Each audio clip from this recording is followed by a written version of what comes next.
Nos chefs s'étonnent parfois que tel ou tel détenu, qui pendant plusieurs années est resté d'une conduite tranquille, exemplaire, qu'on a même promu brigadier pour cette conduite si louable, brusquement, d'un seul coup, comme si le diable s'emparait de lui, se mette à faire des bêtises, du scandale, être violent, voire parfois, tout bonnement, à commettre un crime, soit à manquer de respect aux autorités supérieures, soit à tuer quelqu'un, soit à violer, etc.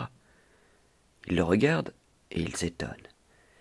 Et pourtant, si ça se trouve, l'unique raison de cette explosion soudaine chez cet homme duquel on pouvait s'y attendre le moins, une manifestation oppressée, convulsive de la personnalité, c'est une angoisse instinctive de soi-même, un désir de s'exprimer soi, sa personnalité humiliée, et ressurgissant soudain, et qui touche à la rage, à la furie, à la perte de toute raison, à la crise de nerfs, à la convulsion.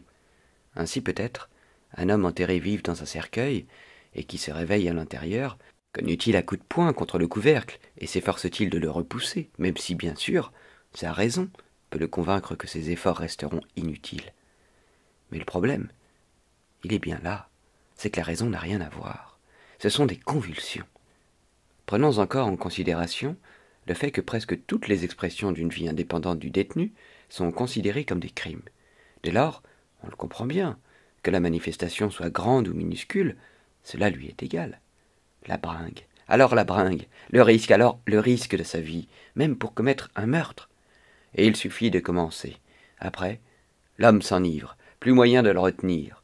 Voilà pourquoi il vaut mieux de toute façon ne pas le pousser jusque-là. Tout le monde serait plus tranquille. Oui, mais comment faire ?